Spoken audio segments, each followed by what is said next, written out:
All right, good afternoon, everybody. Thank you for coming in. I'm very excited about this session, and I get the honor of introducing everybody today. We're going to be talking about radical transparency and whether this show is sustainable. So this is definitively a reveal it all conversation that we're going to be having. And I get the distinct pleasure of introducing two people who are joining me today. The first one over here on my right would be Stuart Butler. He doesn't really need an introduction, but he is the president of the Northwest Event Show, and he and I have been working very closely together for months at this point, getting everything ready for the show. And then I also have Jenny Morgan, who is the Market Development Manager at Tradewater. And I'm going to let her tell you what Tradewater is, but she's actually the one that's been kind of monitoring us. And she's going to be telling us how we did. So I'm going to walk in front here. And so, Jenny, if you want to go ahead and get us started and tell us first just a little bit about what Tradewater is, or if that's somewhere else further in the deck, that's fine. But also, let's talk about sustainability and why this is such an important conversation for events. Sure. Thank you so much. I'm so excited to be here. I've been in the event industry for a long time. I transitioned into tech and was doing events for Microsoft for about 5 years. And during that time, we were making such amazing strides in creating diverse and inclusive experiences. And throughout that, we started to see an intersection between sustainability and equity, and that they're incredibly overlapped. There's a lot of things that you can do that can impact both social and environmental justice and progress. And so we're looking for someone to help us with that and be an offset provider for us. So who is doing some really innovative work in climate and could be part of that story. I heard about Tradewater on a podcast and really resonated with what they were doing. And so brought them on to be our offset provider, and I can go into a bit more detail on that.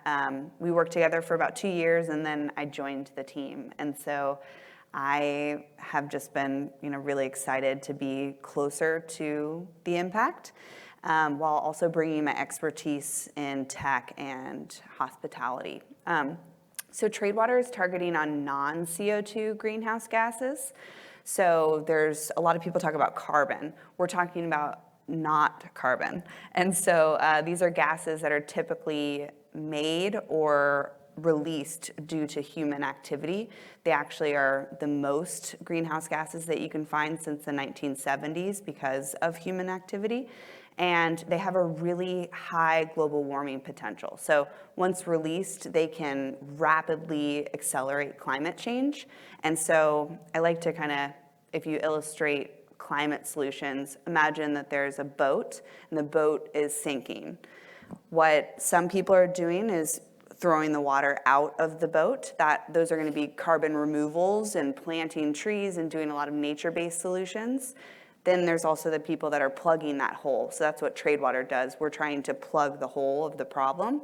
And then there's some really cool tech that might evolve into something really impactful. So I see those like little straws that people are sucking water out. But hopefully those straws will get bigger. But that's kind of how all the climate solutions work together. They're all very important. I personally just really resonated with plugging the hole. Perfect. Do you want to go ahead and get started with the... Sure. So we know that events have a really high impact on emissions. The reason being is mostly because of travel. So we emit about 1 billion tons of carbon dioxide equivalent, so greenhouse gases, every year. That's expected to increase to about 3 billion tons a year by 2050. And so because events typically ask you to go somewhere, whether it's in a vehicle, public transportation, or in an airplane, they can account for about 90% of an event's emissions. Another culprit for events being a really good industry to work on this is food waste. So about 43% of food is wasted at every event. And that's simply because, and Stuart and I were kind of chatting about this, is there's a lot of questions we don't ask. We talk about dietary preferences, and we try to account for who's going to be in person, who's going to be virtual, and then try to kind of map that out. But we don't really ask more, and there could be some ways that we can dive a little bit deeper into attendee behavior to find out how accurate we can be, and then we can also be proactive in ensuring that food that is not consumed goes to a place that it can either be properly disposed of or donated to others. And then just a few other things to note is water. One hotel room usually uses about 43,000 gallons of water. The largest hotel rooms hotels can have about 7,000 rooms. So you can do that math, but it's a lot of fresh water. So that's another thing that we can do to monitor how our water usage. Another cool thing about this location is there's low flow systems that are built in. So that's something that this venue location has done to combat that. And then the last thing is promotional items. So swag, branded materials and things. Most people don't actually keep those. We get a little dopamine hit, and then we come home with a stress ball and a weird slinky, and we try to give it to our kid. Our kid also thinks it's lame, and so it ends up in the landfill and doesn't really provide value to the attendee nor to you. You've wasted a lot of funds on providing that to your attendees. So those are kind of the main things that can generate the most emissions from events. I can't even do the math on the one hotel room versus those numbers are too big for me. So, and I was talking with somebody yesterday about food waste, and we were talking about, we're so good about, okay, we have X number of people coming, so we need to order, 10% more or 20% more or whatever those numbers are. But, do we really go back and say, okay, well, we have X number of people registered, but we know from past experience that even if they paid, that only 80%, 90% of those people are coming. So can we actually, instead of doing overages, maybe do a little bit of an under? So it's just really looking at some of those data points too to see what we can do for that. Yeah, I love the concept of radical transparency, because I think that there's a lot of fear when it comes to not ordering enough food. Everyone's really worried about that tweet, that's going to go out and I didn't get my sandwich. And we're all very concerned about that type of feedback. And so we naturally can tend to fluff the numbers because we are afraid of that negative feedback. We're this kind of cancel culture kind of experience that we're in, where I think we're all a bit fearful about being canceled because of the lack of turkey sandwiches available. So, but we basically what sustainability is our ability to make sure that we can uphold what we're doing now and make sure that that's still possible in the future. So, that's the mindset when you're coming into planning an event, is that you're going to be providing the best experience for what we need now. What's our goal? Are you looking to increase sponsorships? Are you looking to engage with a new demographic? Whatever your goal is through the event, focus on that main goal and then do it in a way that isn't going to continue to cut resources every single time, so that we can continue to achieve said goals even after the business may evolve and your goals change. How can you continue to maintain that?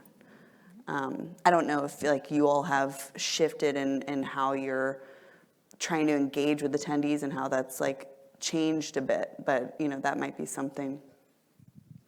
So going back to 2019, one of the things, actually the original of this show is this actually used to be a guide, a printed guide. It was about 400 pages of all the exhibitors and all the services that we'd provide. So the Northwest Event Show actually used to be a distribution for this guide. And we would distribute 3,000 to 4,000 of these to event planners. And that's one of the things people continue to ask, well, are we getting the guide? I'm like, so that was one of the first things we immediately cut, is we no longer are going to print, just because of we're going to put it on digital. We're going to, and we're going to have to find a better way to deliver the information, right? So as much as we are all, we've gone a little bit more to the digital side, and as our audience is also changing as the demographics changing younger, so that's working well for us in that getting them the information in a different way, but still I would say I get the question every week, are you going to present the guide? And I'm like, no, we're not presenting the guide. That is gone. So no printing for us. Another way is we, in 2019, and on the food waste, we had our keynote, we had breakfast with our keynote, about 400, and the amount of food left over, right, that we saw was tremendous, where, again, you want to provide enough. So one of the things we just completely removed breakfast from it and said, hey, you know what, we're going to remove that. We're just trying to find ways to where we know we can cut that environmental impact and say, let people, so we went as far as we could on that side. I think one of the things we were also talking about is even on our signage, right? I think one of the things we cut was we massively cut our signage down. I think we only put 4 signs. We didn't put row signs. We put 4 signs that we thought were really important, and I would say we probably cut 12 out of 16. So going down to the minimals. So those are just a few of the things that we've done, trying to change behaviors, and the app, the way that more digital now, and using different services that we're not filling up land waste on. I love that. Yeah, I think communication is key. If you can, we have our behaviors and what we're used to, and so if everyone has this kind of nostalgic view of this guide, that they love the weight of it and like what it tells them, and it's it's something that is personal to them, but if they understand the sustainable impact that removing it has, accessibility features, increasing the scope and ability to get the information out there globally now, people kind of can come towards the reason why you did something. And so I love that. I saw the balloons. There's beautiful decor throughout the facility, and there's a sign that says that these balloons are made out of biodegradable latex, and that it gets the audience to be a part of the story, and that really creates a sense of community. So here are some images of some culprits, and Let's hide the lanyards. yes, exactly. Yeah, there's a lot of food waste that can happen from events, and you can see all of the different promotional materials that we've all seen many, many times, and then also travel. So these are kind of the main sources of emissions that we as leaders in the space can start to kind of question ourselves about, why am I doing this? Is this getting me to my final goal that I'm trying to get to? What's going to be the experience after the fact when they get this item? How's that going to resonate with the audience? And so, how much information am I giving them about ways to travel, ways to get here, what the best way to get here is? How are you bringing your attendee along, not only from ease, but then also from a sustainability standpoint? So keeping those things in mind. And then I love these questions that you can ask yourself, and you can go through them and read them, but there's just different things that you can do when you are planning an event or attending an event or being a part or a stakeholder of some kind, and just kind of rethinking, what are some things that you can reduce and refuse so you can completely eliminate it altogether or reuse it. There's great ways that you can repair things and then recycle things appropriately. But my personal favorite is reward, and we're talking about that communication of making sure that your attendee is a part of it. So if we're eliminating branded materials, what are some things that attendees can get that isn't physical but it will last a lifetime, like an opportunity to have a coffee with a thought leader, or they get a chance to do a lightning talk at the next event, or something that's really going to be meaningful, impactful, and long-lasting, and really help you achieve the goals that you're looking to achieve, rather than these fleeting and very short-lived rewards. So those are some things to consider, but I really like getting your audience to be a part of the story. Sounds like you all are doing that with some of the things that you've implemented. And then just keep doing it. So, keep improving. It's really cyclical. So as you're finding climate solution providers that are on your side and are looking to help you, figure out some of the things that you can reduce and change, and then share that, ask for feedback, then check your budget, see how things worked, and what'd you do really well, what could have been done better, what was a complete miss, great intentions, but just did not work out. And then gain that knowledge, apply it, and do it again. And so it's constant pursuit of progress rather than perfection. We all get really, obsessed with that goal of perfection, and really it just should be this journey. And I constantly have to remind myself of that, because, we shouldn't be okay with, meeting it. It should always be something that's a little bit ahead and something that we can keep pushing. So a little bit about Tradewater. So as I mentioned, we destroy greenhouse gases, specifically non-CO2 greenhouse gases. But if you are looking for a provider to help you with the emissions that you can't prevent by us just being here, we're generating emissions. And so if you want to have a solution partner that can help you add a benefit to your event, here are some things that you should be thinking about. The solution should ideally be permanent, so it should be a solution that lasts. It's not just to kind of cross your fingers and hope that it does last. That's something that can really help determine what solutions are the best. Ensure that they're additional, so making sure that there's an added climate benefit to it, that there's not a mandate already to do it. It's actually something new that's going to generate new climate impact. Make sure that they're accurate. A lot of people deem that by going through registries and the carbon market that has a verified process to it, but also just kind of understanding what they're doing, learn about who your provider is, and make sure that they're on your side, and that they're really transparent and vocal with you about what their goals are and how they can help you achieve it, and really make sure it feels as if it's a partnership, not just strictly a transaction. So those would be my pieces of advice. Obviously, I'm a little biased because we're a great climate provider, but going by those, and then also responsible. Ideally, if you can find a solutionist that is also impacting communities, maybe it resonates with the industry that you're in, or they do something for marginalized communities that are often ignored. So things that really resonate with your values is a good kind of compass to figure out who you should be working with. And then at Tradewater, we do have an event calculator. It's free. You can use it. I have a QR code so we can chat afterwards. But you can basically go and put some of your emissions and your information in, and it will calculate your estimated emissions based on what you've put in here.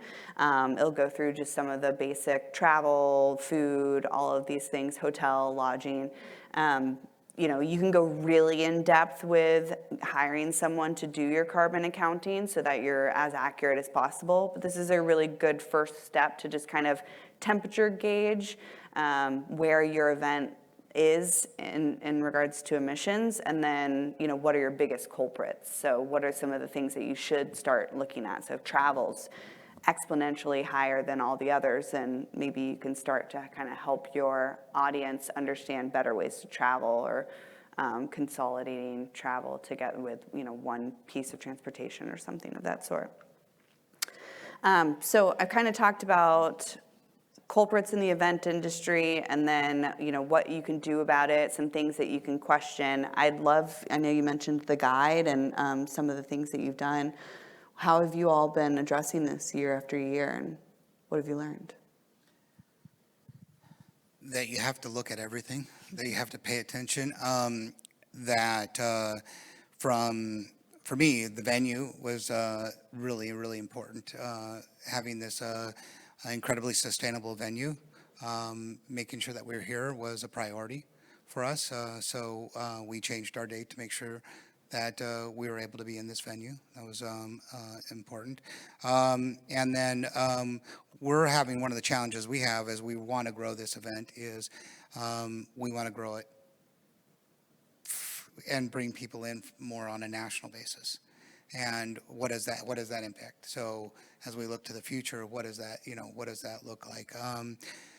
Besides some of the challenges we had is even looking at, we got rid of swag. We did a big swag. We used to do swag. We no longer do a swag. We did get rid of that.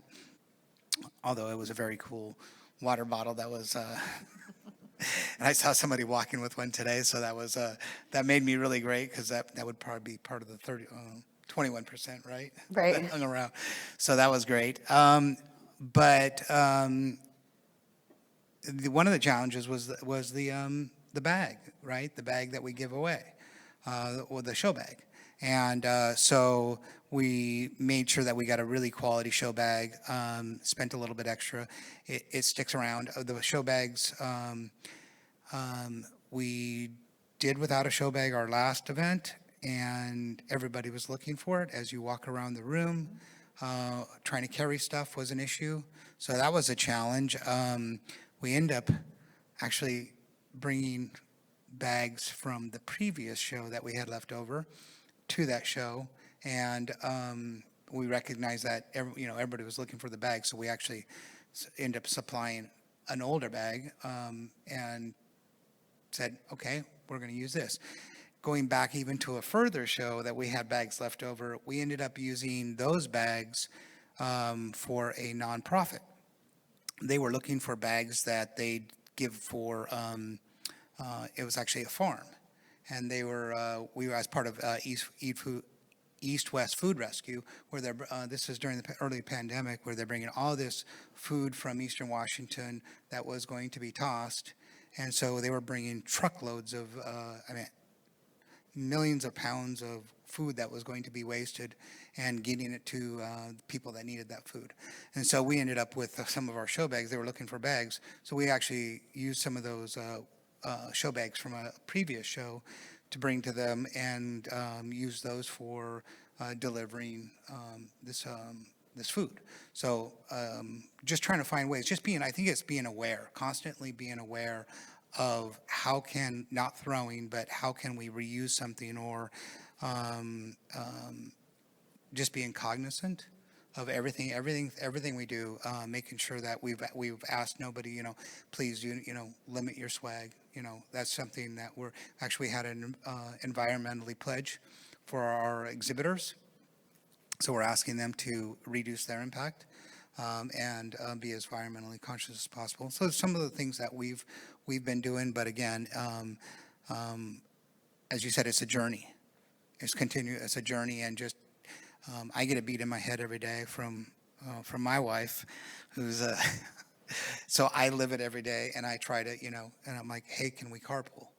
Just those little things, just trying to figure out how. I think it's a habit.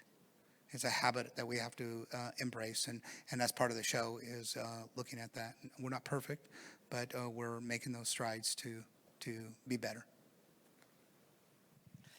Yeah, and just to add to that, it's constantly looking at everything, right? So if you all look at your name lanyards right now, you'll see that it says Northwest Event Show. There's some words on it. There's not a sponsor on that lanyard. So from a financial standpoint, that's horrible, right? Like, oh my gosh, we didn't have anybody to sponsor the lanyards. We had to pay for them. From a sustainability standpoint, that's great, because now if we have extra lanyards, we can now use them for our next event because they don't have the sponsor name on them, right? So now we don't have boxes of lanyards that are going to sit in the back room that we may or may not ever use again. So having that mindset, just to, we've had so many conversations about signage, and so many conversations with the exhibitors. So we went through in our exhibitor portal, and we did have that pledge where they had to pick 5 ways that they were going to be more sustainable out of I think there were like 30 options on there. So it could be anything from all the materials on our booth are either made from, I think it was 30% or more recyclable materials, or it's something that we're using, or, all of those different things. Our swag is going to be made from recyclable materials, So they went through and they actually made that pledge. And can you pop the slide up? So I think we had 200 exhibitors, right? We had at least 50% of them actually sign that pledge, which was amazing because they're helping us to be better stewards. And so we recognized them on their listing on the map. We put that they were one of our sustainability participants. We wanted to give them the love back. But it's hard. And, I'm here on both sides of the fence, right? I'm here as the executive director, but I'm also have a booth, right? I live out of state. That complicates it even more because I have to figure out how I'm going to get stuff in my booth. And it's hard because it's like when you buy groceries, right? If you want to buy organic, you want to buy organic in your head, but in your wallet, you're going, organic's 3 times the cost. When we start looking at things that go into our booth, I was looking for a coffee tumbler. I could either get the plastic coffee tumbler that will last and people will love it and it'll be great and it's like $3 a tumbler, or I could get the one that's, all metal and isn't, have all these plastic parts in it and all of these other things and more sustainable, and now that's a $15 tumbler. So I really want to do this, which I did, by the way, because I was good. But my wallet says I want to do this. And so I think that's a struggle that we all are dealing with in terms of this. But we really have been working with the exhibitors every time, we were walking through. And even when we were planning the show, it was, do we want to do this? Do we not want to do this? And I think it's just a matter of asking a question about every little detail to see how we can make it better. Not handing out water bottles. We've gotten some flack for that. But this building has built-in fountains that you can take your water bottle and refill it all day. So let's encourage that. I've gotten a few emails about the fact that I don't have printed agendas. Actually, I've gotten a few, more than a few, about not having printed agendas. People still want the piece of paper. But it was a very strategic decision that we made. And that's the one point, is you may not make everybody happy, but sometimes you just have to make the right decision. Yeah, you mentioned a few things in there about intentionality. So being really intentional about your choices and not in autopilot. If you're a seasoned event manager, you pretty much do it in your sleep. You've experienced some complaints, you've experienced some fire drills, and so you kind of know what you're going to be experiencing, and you're just looking to do new, cool, innovative things. But try to question yourself of am I on autopilot right now, or am I actually thinking about, what my ultimate goal is?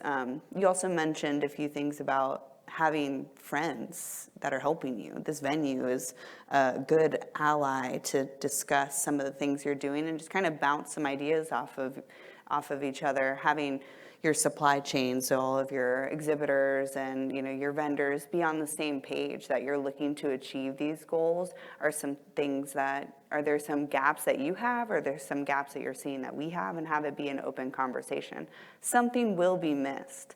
You'll think you got all the food figured out, and then there is excess food and you're scrambling, and if you don't plan on having excess food and a solution for that, that food is most likely not going to end up anywhere good.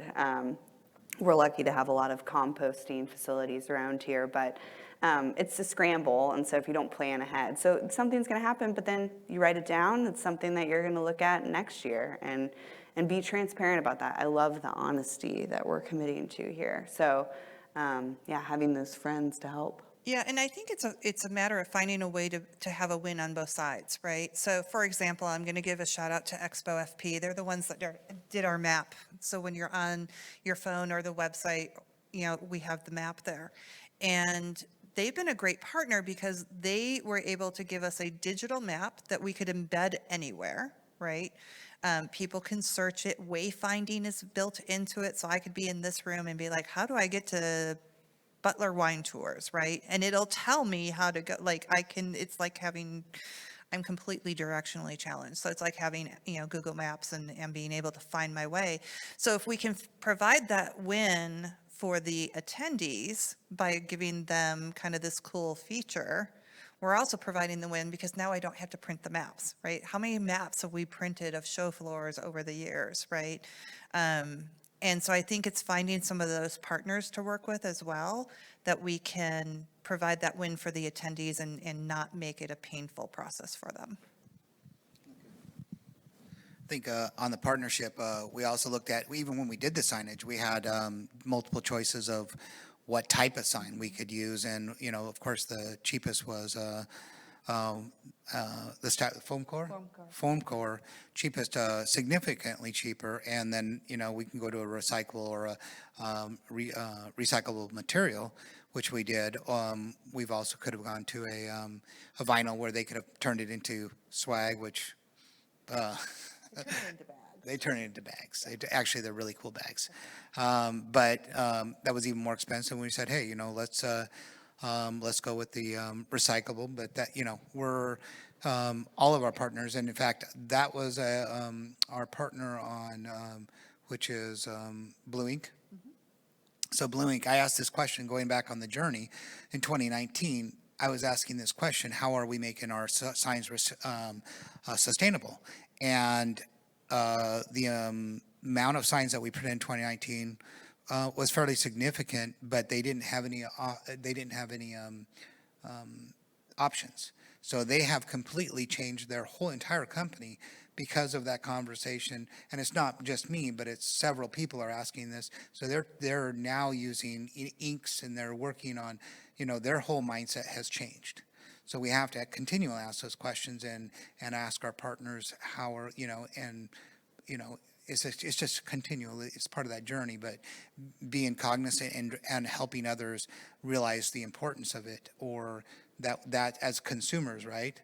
That it's important that we're demanding that. And I see that more than ever on our sustainability, on the catering. I've seen more, and I know it's more expensive, but the bamboo, right? Serving out of bamboo, then I'm looking around the floor today or yesterday.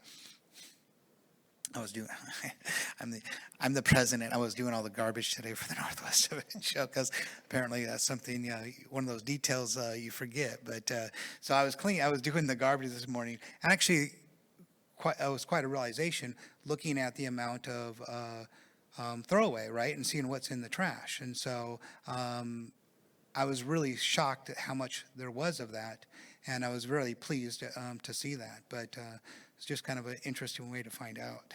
Yeah, sorting through trash can definitely show you what's happening every day, every minute on your show floor.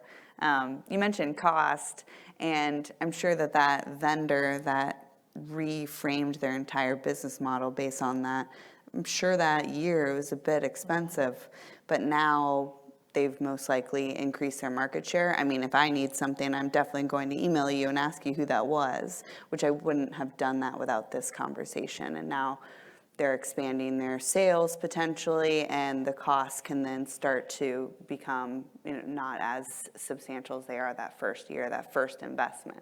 It's like when you renovate something in your home or do something at your house, you can go with the cheaper option if you want to keep paying for that every year later, or you can go with the more expensive option or the middle grade. I love that you all have selected, what makes sense for your budget and some things and other things.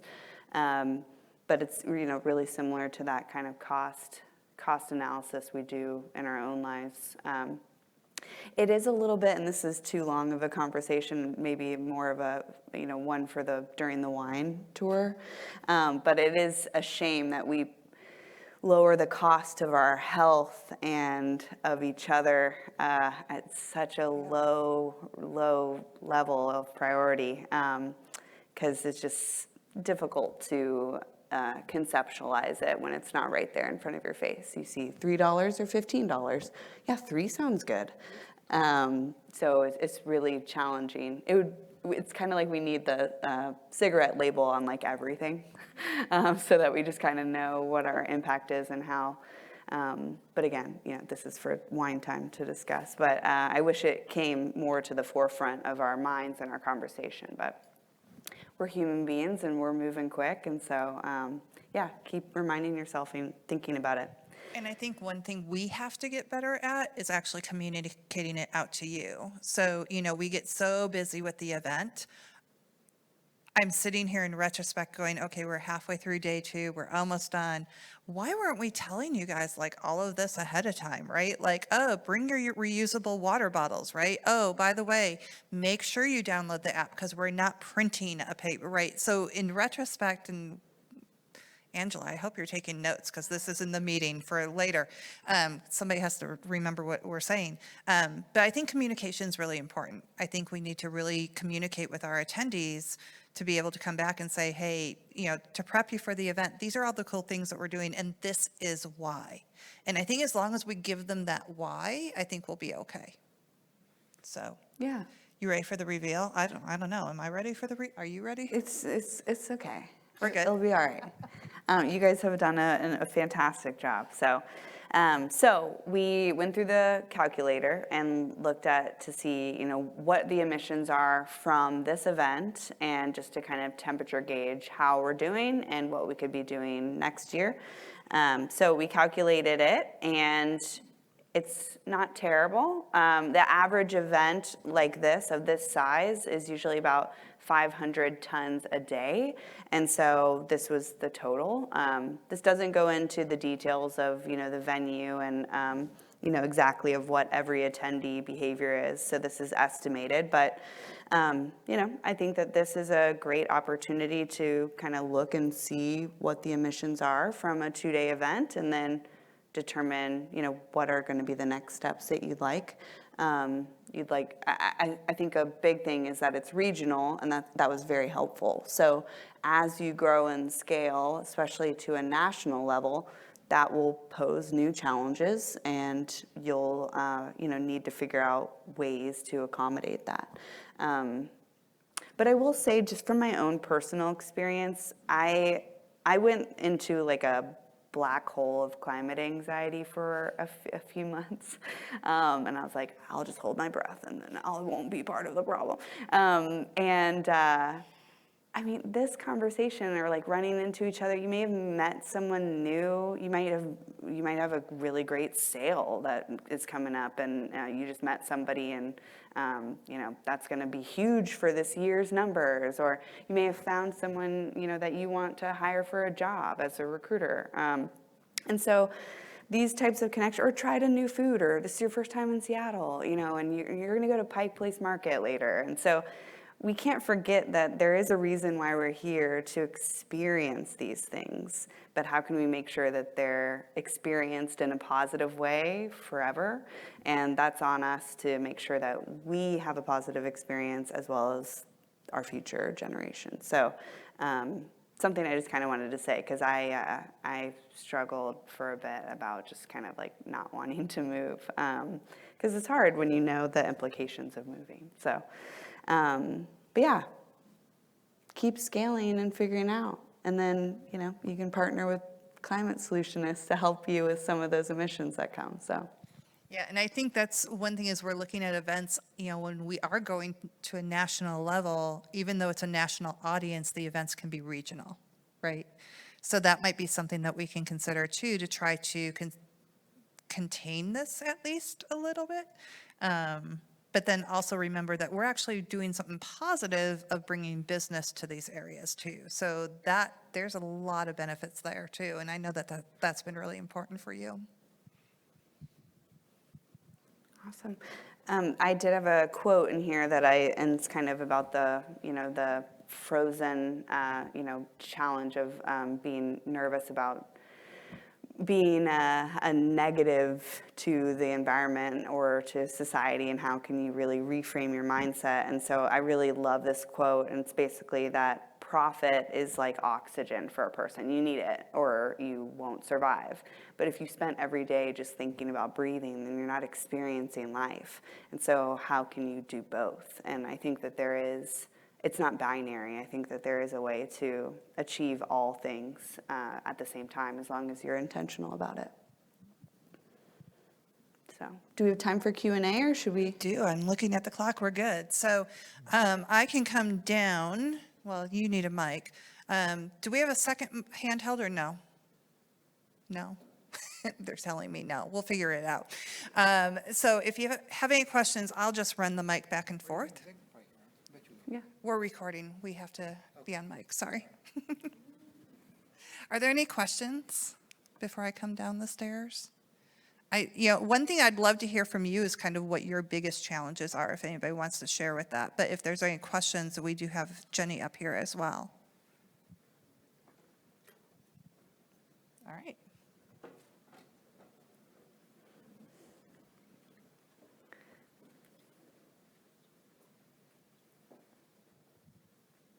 I'm from Brooks, and so we have a huge platform of sustainability. I'm looking at it from an events perspective, which we haven't really done ever. And I do more sales meetings, that kind of stuff, and we actually have to look also at expos too. And so I'm kind of, how do I start this process? And so I think you guys have given me some good ideas. I guess also too, I'm kind of interested on the hybrids side of things, virtual, like the energy impact that a Zoom meeting has, like that always is kind of in the back of my mind, but you can't do anything about it. So I guess I'd love to hear your perspective on that. I guess how to kind of soothe your mind. Yeah, so virtual is better than in person. So from a sustainability standpoint, there are pros and cons of both. And so, there's things that you have to weigh. Again, the goal of the experience you're looking to provide. Is it strictly knowledge sharing? That could be a virtual experience. But if it's collaborative, there's experiences that are required and, something that needs that in-person element, then there's your goal there, and so then you try to work it that way. There is a footprint from virtual experiences because of the data storage. So there's a few things that you can think about from data of who your provider is. You can talk to them about their sustainability, just like partnership and vendors, they are a vendor, and so you can talk to them about how they assess their data, how they're assessing their streaming and what that's putting on the environment. You can also change the way that you create your website to make it, a bit less of a load, and then the amount of storage that you're requiring. So how long are you keeping your on-demand sessions? If they're no longer getting viewed, how long are they going to be there? Are you recording meetings as you're planning these and saving them in SharePoint, and then they just live there forever? I worked at a previous place that we recorded every meeting and wrote a document about it, and they were kept forever. You'd have to go in and intentionally delete them. And so from the size and magnitude of that many recordings, that was always a big issue for me of why am I saving this video? Like asking yourself that question. So I would really put some pressure on your vendors to see what they're doing. Are they offsetting the emissions of their streaming service? Things like that. And then, you can encourage your audience to do camera off. There's just some, tweaks that you can do. Basically, whatever would lessen the load of the storage or whatever's, being transmitted, the data that's being transmitted. But yeah, the choosing of hybrid, and this event is hybrid, and so choosing that is really just going to ultimately be what goals you're looking to achieve. But if you're just doing it to check off the boxes, then I would think about why and if that needs to be something that you rethink.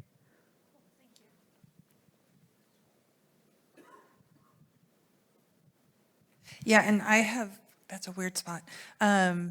Just from that standpoint of the sales and marketing meetings, we've done those 100% virtual before.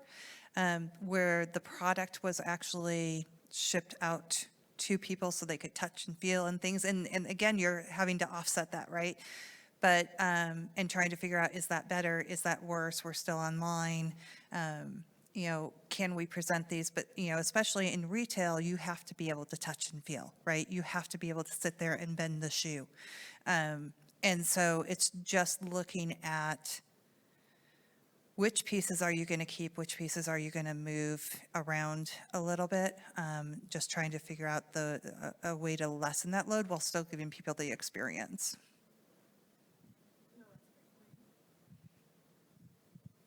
Anybody else? All right. So I want to thank Stuart and Jenny for coming in here today and taking time out of their floor times to come in and talk about this. It's been a really important conversation that Stuart and I have been having.